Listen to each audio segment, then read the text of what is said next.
Welcome to the Gifted Ed Podcast. We are your hosts, Angel Van Howe, Gifted Coordinator and SAL Facilitator, and Meghan McCarthy, Social Worker. We are grateful for the opportunity to share this space with you today as we talk about the complexities of giftedness. So let's get started. Today we'll be looking at the differences between the pursuit of excellence and the pursuit of perfectionism. We'll also review what they have in common and how these pursuits impact gifted children. How do we help gifted children navigate these paths?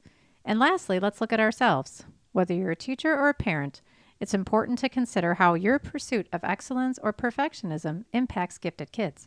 And as we get started, we wanted to put two questions out there. The first being, what is the difference between excellence and perfectionism?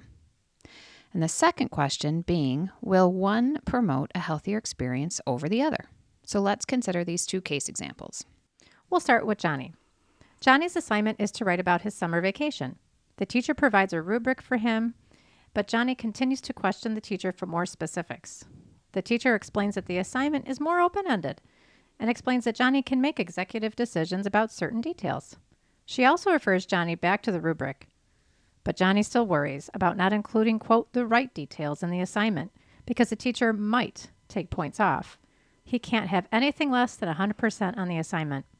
If he gets anything less than 100%, then he's a bad writer and he'll disappoint his teacher. He writes numerous drafts of the assignment and none of them are good enough. He doesn't complete the assignment. And in our second case, we are going to call the student Sarah. So Sarah has the exact same assignment. She thinks fondly of her summer vacation because she visited extended family in Colorado. She looks back at her photos and selects her favorite moments to describe in her paper. She also reminisces with her siblings about the trip and recalls more memories to include in that assignment. Sarah refers to the rubric as she writes the paper, but she also has a couple of questions about the assignment, and so she asks her teacher about it.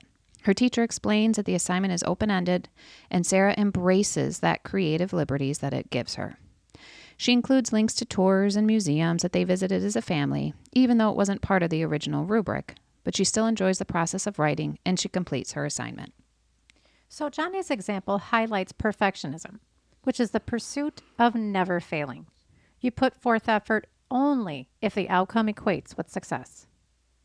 And with Sarah's case, she highlights the example of excellence, which is the pursuit of putting forth effort and taking a risk to accomplish something of value that you do regardless of the outcome. Johnny's example highlights perfectionism in numerous ways. So failing is not an option. He refuses to get anything less than 100%, and if he can't figure out how to ensure 100%, then he won't turn it in. Mistakes are a threat to success. The teacher may take points off his paper, then he won't get 100%, and that's why he needs to know, quote, the right details to include. Self-worth depends on achievement. He will be a bad writer if he receives anything less than 100%, or so he believes. Always needs approval to feel good about oneself. The teacher will be disappointed with him, and therefore he will be disappointed with himself. And in Sarah's example, it highlights excellence in many different ways. So the first and foremost is that failing is a possibility. Even though Sarah's questions are met with the same answer from the teacher, open-ended and to look at the rubric, she accepts that there is not a singular path to success in the assignment. The teacher is asking her to take a risk, and she uses her creativity to do so. She makes and she learns from her mistakes. By taking that risk of creativity, Sarah may make and learn from her mistakes. The biggest piece here, from my perspective, is her self-worth doesn't equate with achievement. She doesn't express any fear or disappointment from her teacher, as the outcome of the assignment is outside of her self-worth. And she doesn't seek for approval. She seeks to understand the assignment and better understand what's being asked of her in this assignment. And she just takes pride in the process. She enjoys looking through her photos from her trip and reminiscing with her siblings. She makes it a family experience, which just puts more emphasis on the process over the outcome. So we want to honor both these examples and what they have in common. They both had a desire to actualize high standards. They both asked the teachers questions related to the assignment. They both wanted to put forth great effort. Johnny wrote numerous drafts, and Sarah reviewed her photos and engaged in conversations with her siblings. And they both had an awareness of quality. They both cared about the content and value of their assignment. So when Angel and I sat with these two case examples, it really brought up the question to us, is that why are gifted kids prone to perfectionism? So we had a few thoughts we wanted to share with you. The first being that it might be rooted in their awareness of quality. They are very perceptive of differences between mediocre and superior, and that this leads to an outcome of something that ought or should be done. They have extraordinary abilities, making it actually possible for them to do some things perfectly. So they remember what that feels like and want that experience again in almost every process that they go through. That their capacity to envision exemplary outcomes promotes unrealistic high expectations and goals. Another piece is their lack of coping strategies for these challenges, because sometimes for some of our kids, they often don't feel the failure. They don't see the failure because of their exemplary abilities. And another piece too is sometimes family or parenting approaches that emphasize that there's only one right way to do something, or over focus on the outcome instead of the process. So, looking at the differences between excellence and perfectionism, there are potential negative impacts that result from perfectionism. We'd like to go over some of those right now. It can be detrimental to one's self-esteem because self-worth depends on achievement. It can induce stress, anxiety, and depression because you're dealing with the pressure to always have perfect scores and experiences. It can be damaging to friendships and relationships. Gifted students could have unrealistic high expectations and demands of others when they're prone to perfectionism. It inhibits creativity because one can become so inflexible. It can lead to isolation and loneliness, especially when you don't have the approval that you desire. It can inhibit your ability for growth and development, refusing to make mistakes or to fail.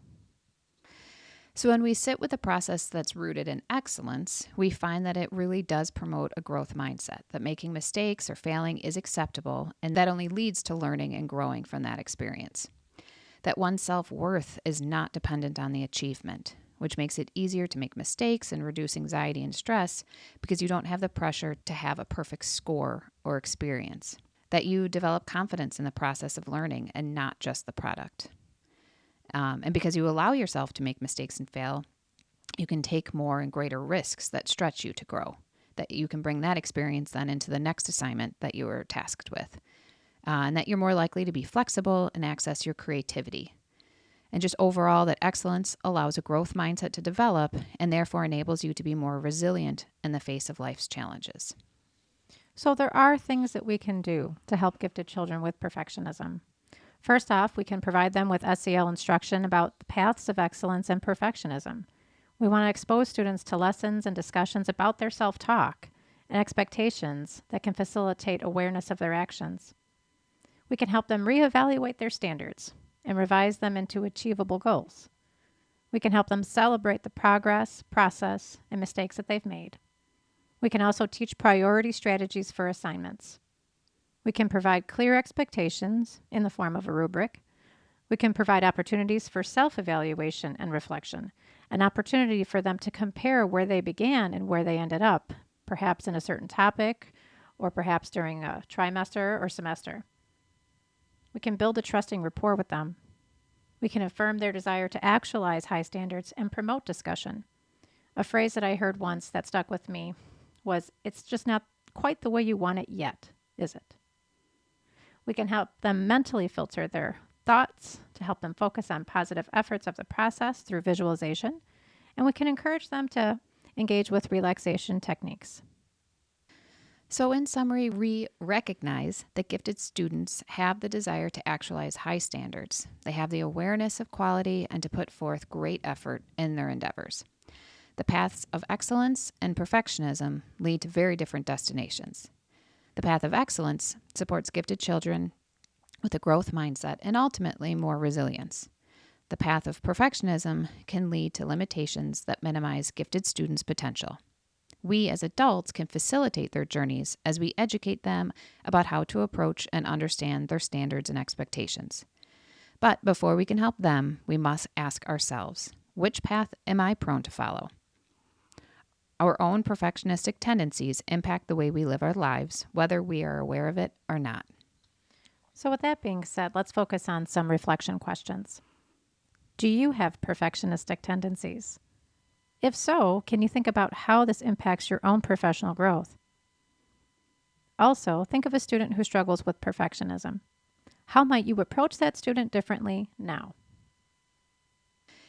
And when we sit with those reflection questions, we also then want to take a next step and ask you to journal about your reactions when you didn't reach a goal, an expectation, or the standard the way you wanted to.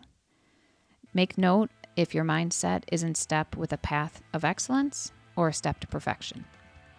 We want to thank you for joining us in this space today. Please subscribe to the Gifted Ed podcast to stay up to date with our latest episodes. Stay tuned for our next episode that continues to unpack the complexities of giftedness.